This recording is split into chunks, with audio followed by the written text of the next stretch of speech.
Kardioloji xəstələrin artmasının səbəbi nədir? Bütün dünyada qəbul olunur ki, stressə bağlıdır. Azərbaycanda ən çox yayılmış ürək-damar xəstəlikləri hansılar? İnfarkt, ölümə də səbəb olan miokard infarktıdır. Ürəklə bağlı, kardioloqa nə vaxt müraciət etməlidir? 40 üzəri insanlarda ağrı varsa ilkin kardioloq müayinəsi olunmalıdır. Onlardan gəlmə ürək qüsurları hansılardır? Doğum evlərində neonatoloqlarımız uşaqları müalicə edir. Dodaq böyərməsi kimi hiss olunur. Ürək tutması ilə insultun fərqi varmı? Ürək tutması, ürəyin insult isə beynin xəstəliyidir. Bir çox xəstə erkən mərhələdə simptomları görməzlikdən gəlir. Bu vəziyyətin fəsadları nələr ola bilər? Ağrılara çox ciddi yanaşmaq lazımdır. Əsasən də 40 yaş üzəri insanlarda, istər qadın, istər kişi. Hər vaxtınız xeyir əziz izləyicilər, Can Həkimi növbəti buraxışında xoş gördük sizləri. Bu gün Can Həkimi verilişində çox mühüm bir mövzuya toxunacağıq. Söhbət kardioloji xəstəliklərdən gedir. Elə bu məqsədlə studiyamıza qonaq da dəvət etmişik. Qonağımız Sumqayıt Tibb Mərkəzinin tabeliyində fəaliyyət göstərən bir nömrəli şəhər xəstəxanasının kardiologiya şöbəsinin müdiri, həkim kardioloq Vəfa xanım Əliyevadır. Vəfa xanım, xoş gördük. Xoş gördük. Dəvətimizi qəbul edib gəldiyinizə görə sizə minnətdarlığımı bildirirəm.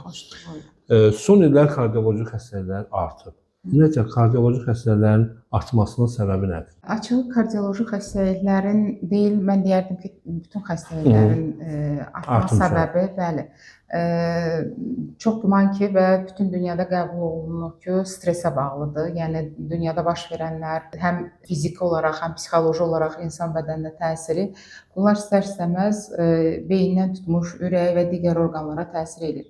Çox güman ki, stressə bağlıdır. Hətta xatırlayıram, biz tələbə vaxtı bizim psixiatriya üzrə müəllimimiz professor Gəray Yərəbəli demişdi ki, 21-ci əsr psixiatr və psixoloqların əsri olacaq. Çünki stres faktoru böyüyəcək və stresə bağlı xəstəliklər artacaq.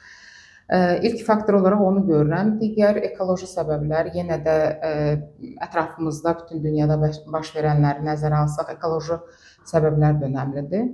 Və şəxsən Azərbaycan üçün mən deyərdim ki, bir də bu qohum nigahlardan irəli gələn genetik xəstəliklərin artması göz önündədir. Gördüyüm problemləri bu üç faktora daha çox bağlayıram.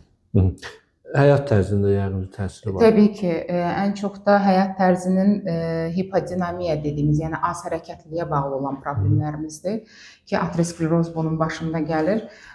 Ateroskleroz damar tıxanıqlığı deyilən el arasında bir anlayışla. Bu beyin damarları da ola bilər, ürək damarı da, böyrək və ətraf ayaq damarları da ola bilər. Yəni bu hamısı az hərəkətlilik, hərəkətsizlik, bəzən hətta bəzilərinin hərəkətsizlik deyərdim ki, ona bağlı problemlərdir. İnformasiya əslində yaşayırıq. İnformatik kommunikasiya texnologiyaları belə anlaşılır ki, inkişaf etdikcə xəstəliklərin də sayı artır. Çünki biz oturaq həyat tərzindən istifadə edirik, daha çox texnoloji yeniliklərdən istifadə edirik. Bir tərəfdən müsbət təsirləri var, yəqin ki, bir tərəfdən də mənfi təsirləri var ki, biz çox hərəkətsiz qalırıq. Həm hərəkətsiz, həm informasiya bolluğuna bağlı o dediyim stres faktorunun artmağı da səbəb olur. Çünki hər informasiya pozitiv informasiya sayılır. Azərbaycanda son vaxtlar ürəklə bağlı, ürək xəstəliklərlə bağlı bir cavanlaşma prosesi gedir. Daha çox səhv etmirəmsə, dünyada ilk yerlərdən birini tutur ürək xəstəliklərlə bağlı. Bunun əsas səbəbi nədir sizə? Cavanlaşıb həm də. Statistikada göstərir ki, ölüm səbəbləri arasında birinci yerdə gedən problemdir ürək xəstəlikləri. Miokard infarktı, ani ürək dayanması kimi arasında damar tıxanıqlığı deyilən bir problemdir ki, bunlar sizin də vurğuladığınız kimi həyat tərzinin, yəni az hərəkətli həyat tərzinə keçişlə bağlıdır. Sonra qəbul etdiyimiz qidalarda daha çox yəni orqanizm üçün əhəmiyyətli deyil də daha çox bu fast food yeməklərinə məsələn yönəli qidalanmalar. Bunlar bəli aterosklerozu sürətləndirəndir. Həmçinin mən deyərdim burada öndə duran risk faktorlarından biri siqaret və ona bənzər maddələrin, yəni zərərli vərdiçilərin olması. Azərbaycanda ən çox yayılmış ürək-damar xəstəlikləri hansılar? Ən çox öndə gedəni yenə də ürək tutmaları, infarkt, yəni ürəyin ən çox və ölmə də səbəb olan miokard infarktıdır və onun ölmə səbəb olmasa belə sonunda xroniki ürək çatmamazlığı deyilən, yəni ürək əzələsinin kifayət qədər gücünün itirilməsi sayəsində ürək çatmamazlığının yəni ömrün axırına qədər o zəifliyi qoruya bilmirsə, yəni zəiflik getdikcə artmağa doğru meyllidirsə, bu yəni həm həyat tərzini, həm ümumiyyətlə psixoemosional vəziyyətin statusunu çox geri qoyur. Ümumiyyətlə insanlar hansı simptomlar hiss etdikdə həkimə müraciət etməlidir? Hansısa bir simptomları varmı? Düzü ilkin simptomlar fərqli ola bilər. Xəstənin özü üçün deyirsiniz, yoxsa ətrafdakıların köməyi? Yox, baxın. Aha. İnsan hansı simptomu hiss etdiyinə ciddiyə almalıdır ki, artıq məndə hansısa problem var. Həkimə müraciət etməli. İnsan birincisi ağrı simptomu ən geniş yayılmış simptomdur. Sinədə ağrı. Bu tipik ağrılar olanda sinədə ağrı olur. Sinənin ağrısı kürəyə yayıla bilər, qola yayıla bilər. Amma bəzən atipik ağrılar dediyimiz sinəm göynəyir. Bəli. Göynəmə də ola bilər, yanğı hissi də ola bilər, daş asılıb deyilən ağırlıq hissi də ola bilər. Amma bəzən atipik diş ağrısı kimi də göstərə bilər özünü. Bəzən yəni qulaq ağrısı kimi də göstərə bilər. Buna atipik ağrılar, yəni tipik olmayan ağrılar deyirik. Yenə də ağrı simptomları və müəyyən yaş həddindən sonra sinədə olan bütün ağrılar, yəni döş qəfəsində olan ağrıları ilkin olaraq ürək sarıdan inkar eləmək lazımdır. Yəni ürək olmadığına əmin olmaq lazımdır. Buradan belə bir sual ortaya çıxır. Ümumiyyətlə insan ürəklə bağlı kardioloqa belə bir tələbmi, belə bir şərt varmı? İl ərzində məsələn 2 dəfəmi, 3 dəfəmi nə vaxt müraciət etməlidir? Anadan gəlmə ürək qüsurları yoxdursa, yəni ki, bu insanlar uşaq vaxtdan bilirlər öz problemlərini, sonradan yaranma şikayətlər, məsələn, bu vacib deyil ağrı olsun, çırpıntı da ola bilər. Ritm pozğunluğu deyirik biz ona. Məsələn, xəstə deyir ki, elə bil ürəyim qəfəsdə çırpınan quş kimidir falan. Onda da müraciət eləməlidir, çünki tutma şəkilli ritm pozğunluqları ağır fəsadlara da yol aça bilər. Amma ağrılar təbii ki 40 üzəri insanlarda ağrı varsa ilkin kardioloq müayinəsi olunmalıdır. Yəni ki, biraz bundan öncə anadan gəlmə ürək qüsurlarına toxundunuz. Ümumiyyətlə bu anadan gəlmə ürək qüsurları hansılardır və nə ilə müşayiət olunur, simptomları necə olur? Ümumiyyətlə bunun belə deyək, hansısa bir müalicəsi varmı? Anadan gəlmə ürək qüsurları deməli ilkin məsələn doğum evlərində neonatoloqlarımız uşaqları müalicə edir, körpələri və müayinədə hər hansı bir xüsusilə də məsələn fonendoskopla, yəni dinləmə eləyəndə auskultasiyada bir səs, bir küy hiss edirsə, təbii ki uşaqların echo müayinəsi olunur və orada qüsurlar ən çox elə echo müayinələrində aşkarlanır. Qulaqçıq arası çəpərin dəliyi ola bilər, mədəcik arası çəpərin dəliyi ola bilər. Yəni anadan gəlmə ürək qüsurları çoxdur, mən yormaq istəmirəm sizi. Bəzilərini deməli təqibdə saxlayırıq və müəyyən yaş həddindən sonra o dəliklər bağlana bilər. Bəziləri bağlanmır, cərrahi müdaxiləyə ehtiyac ola bilər. Simptom olaraq deyirsinizsə, məsələn, ola bilər ki, ağlayanda uşaqların dodaqlarının göyərməyi və bu daha çox narahatlıqlar, yəni oksigenlə təchizat pozulur deyən əsasən anadan gəlmə ürək qüsurlarında uşaq həmişə narahat olur və ən çox da dodaq göyərməsi kimi hiss olunur. EKG və ekokardioqrafiya nə zaman lazım olur? Xəstənin müayinəsi obyektiv, laborator və instrumental müayinələr olmaqla bölünür. Obyektiv həkimin özünün icra etdiyi təzyiqli aparatı, yəni tonometrlə baxma, nəbzinə baxma, müayinə eləmə, auskultasiya fonendoskopla, yəni ciyərlərini dinləmə, ürək tonlarını dinləmə. Bir də var laborator müayinələr, qan analizi, CD analizi və s. Amma instrumental müayinələr məhz bu kardiologiya üzrə ilkin instrumental müayinələrə daxildir. Elektrokardioqramma, EKG qısaldılmış şəkil və exokardioqramma. EKG, elektrokardioqramma adından da məlum olduğu kimi elektrik impulslarının bizə verdiyi, belə deyək, məlumatlardır. Orada ürəyin qidalanmasında problem olursa, elektrokardioqramma bizim əlimizdən çox tutur. Amma elektrokardioqramma artıq tək instrumental müayinə kimi tam müayinə hesab olunmur və echo ən azından ilkin müayinədə echoda yanında olmalıdır. Çünki echo ürəyin ultrasəs müayinəsi sayılır və orada ürək əzələsinin quruluşu, qapaqların quruluşu, əzələdə gedən dəyişikliklər, böyümə, qalınlaşma, nazilmə, boşluqların böyüməsi, qapaqların qapanma dərəcəsi və yaxud da ki, əksinə qapanmaması və s. bunlar echo müayinəsində aiddir. Digər müayinələr də icra olunurmu? Təbii ki, yəni ilkin yenə deyirəm, müraciətdə həkimin müayinəsi, yəni obyektiv müayinə, daha sonra laborator və instrumental, yəni bunların cəmində biz xəstə haqqında daha ətraflı məlumat Ürək xəstəlikləri olan bir pasiyent üçün ən uyğun müalicə yanaşması necə olmalıdır? Xəstəliklər, ürək xəstəlikləri fərqli olduğuna görə yanaşmalar da fərqlidir. Həmçinin yaş həddi və xəstəlik tarixçəsinin nəzərə alıb fərdi yanaşma olmalıdır. Lipid spektri, yəni yağların damar tıxanmasına belə deyək də yönəlim müalicədir. Tıxanmanın qarşısını almaq və qidalanmanı yaxşılaşdırmaq. Ritm pozğunluqlarında isə məhz ritmə yönəlik, yəni aritmiyanı aradan qaldırmaq. Bura həm dərman müalicəsi, həm hal-hazırki müasir metodlardan, invaziv metodlardan ablasiya dediyimiz müalicəyə kimi müraciət etmək olar. Yəni fərqli xəstəliklərdə fərqli taktika seçirik. Bir çox xəstə erkən mərhələdə simptomları görməzlikdən gəlir. Bu vəziyyətin fəsadları nələr ola bilər? Ağrılara çox ciddi yanaşmaq lazımdır. Əsasən də 40 yaş üzəri insanlarda, istər qadın, istər kişi. Əgər görməzdən gəlirsə, ürək tutmaları, məsələn, biz ona stenokardiya deyirik. Onun qeyri-stabil formasıdırsa, yəni xəstənin dilindən desək, tutur, buraxır, deyir, ağrı tutur, sonra keçir.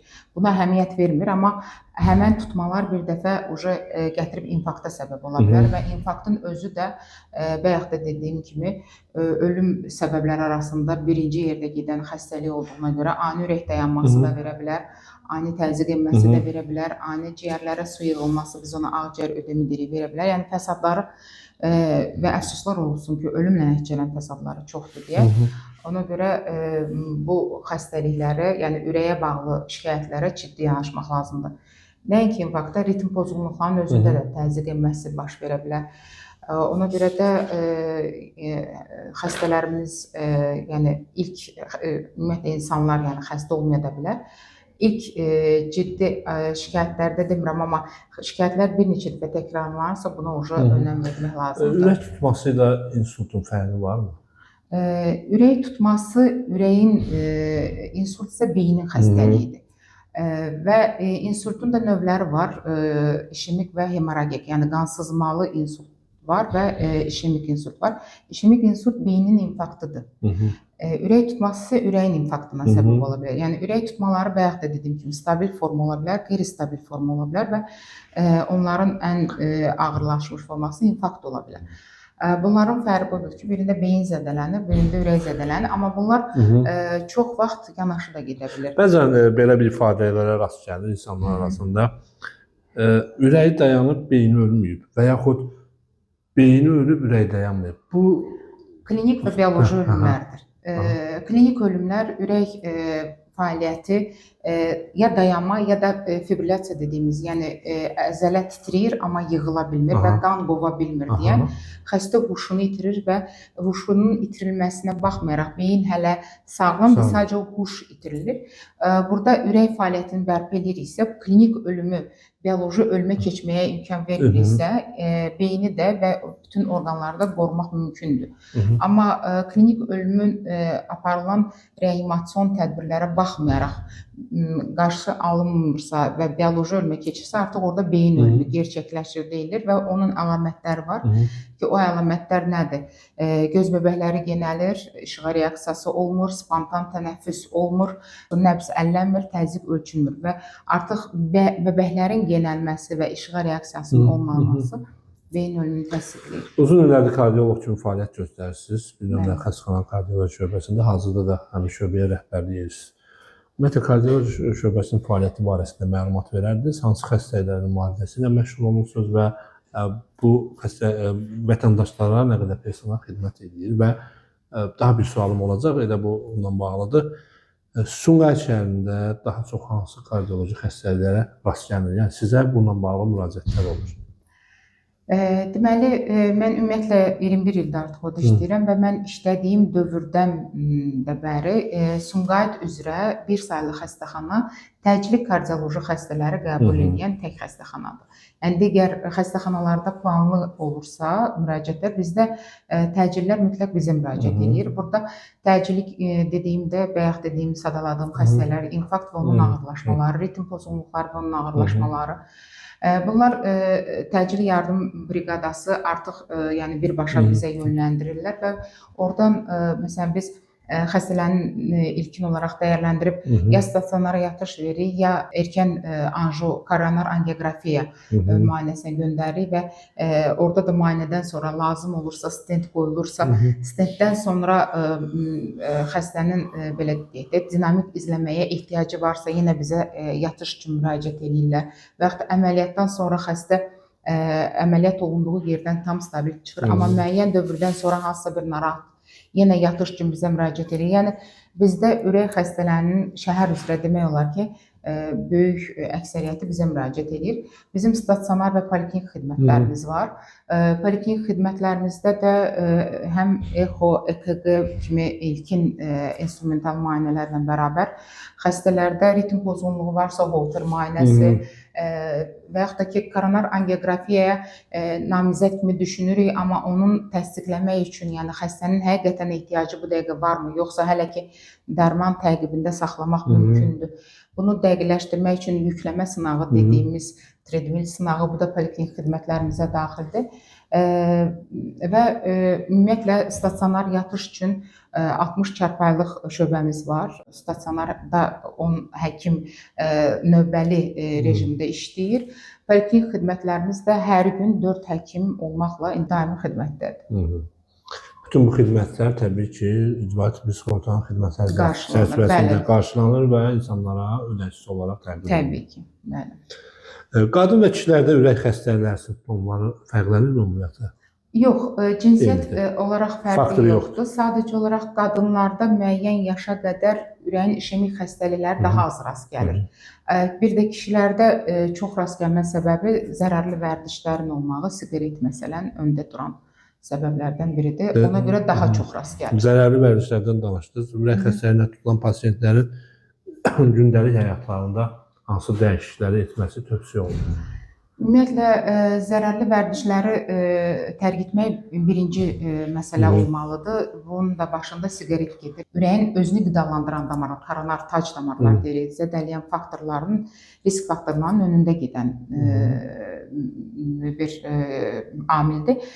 Onunla yanaşı, yəni bayaq dediyimiz az hərəkətlilik məsələsi, bunu aradan qaldırmaq lazımdır. Ən azı gün ərzində normal ritmdə, orta sürətdə 10-12 min addımla, hətta 14-15 minə qədər, yəni bacardıqca yəni hərəkət aktivliyi olmalıdır. Sonra qidalanma rejimi və yuxu rejimi mütləq nəzarət olmalıdır. Yuxu rejimi əsasən 8 saatdan az olmamaqla, 7-8 saat yetişkin insanlarda deyirik, az olmamaqla. Çünki yuxu pozğunluğu özü bütün metabolizmə təsir edir və aterosklerozun da kökündə metabolizm pozğunluğu olduğuna görə oradan başlayır. Həmçinin təzyiqə nəzarət edir. Belə anlaşılır ki, ümumiyyətlə bütün xəstəliklərin kökündə yuxu rejiminə riayət etmək və qida rejiminə riayət etmək lazımdır. Yəni həmin qida və yuxu rejiminə riayət edərsə sağlam və sağlam yuxu bəli mütləqdir. Təşəkkür edirəm, minnətdaram sizə. Bizim ənənəvi sualımız olur. Buyurun. Ənənəvi suallarımızdan birincisi odur ki, 21 ildir həkim kardioloq olaraq fəaliyyət göstərirsiniz. Hər bir mütəxəssissiniz və yəqin ki, sizin də bir hədəfləriniz var. Vəfa xanım hansı hədəfə çatmağı öz qarşısına məqsəd qoyur? Bir həkim olaraq mən ümumiyyətlə çox önü deməyim də, məsələn, mən hər bir xəstənin gülər üzdən ayrılmağını ən çox hədəfləyirəm ki, xəstə bizdən razı getsin. həm razı sözdə deyil, həqiqətən sağlam getsin, razı getsin. Hədəflərimiz ilk öncə insanların sağlamlığıdır. İnsanlarımızın məsələn son zamanlarda bəzən həkimlərə qarşı olan haqsızlığını görürəm ki, onları görməməyi arzulayıram açıqcası. Hədəfim odur ki, mümkün olduğu qədər insanlar Həkim-pasiyent münasibətləri daha yaxşı olsun. Yəni bir-birimizi anlayaq. Bunun üçün də açıqcası maarifləndirmə, yəni sosial şəbəkələrdən çox şəxsən həkimlə üzbəüz kontaktda izahatını istəsə, alsa daha yaxşı olar. Nəinki real ünsiyyət. bəli. Real Ünsiyyət və maarifləndirmə üçün əlimizdən gələni də eləməyə hazırıq. Bizə təklifiniz nədir veriliş olaraq? Ümumiyyətlə öncə təşəkkürümü bildirirəm. Siz dediyim o maarifləndirmə üçün çox önəmli bir addım atmısınız. Çox gözəl bir proyektdir. Belə proyektlərinizi bütün sahələrdə, yəni tək kardioloq yox, yəqin ki, bütün sahələrdə icra edirsiniz. İnşallah ki, əhali ilə bizim aramızda sülh körpüsü olarsınız. Təşəkkür edirəm. Arzum və istəyim budur. Çox gözəl təklif edildi. Minnətdaram sizə. Hörmətli izləyicilər, bugünkü qonağımız Sumqayıt Mərkəzinin tabeliyində fəaliyyət göstərən bir nömrəli xəstəxananın kardiologiya şöbəsinin müdürü, həkim kardioloq Vəfa xanım Əliyeva idi. Vəfa xanımla biz kardioloji xəstəliklərdən söhbət açdıq.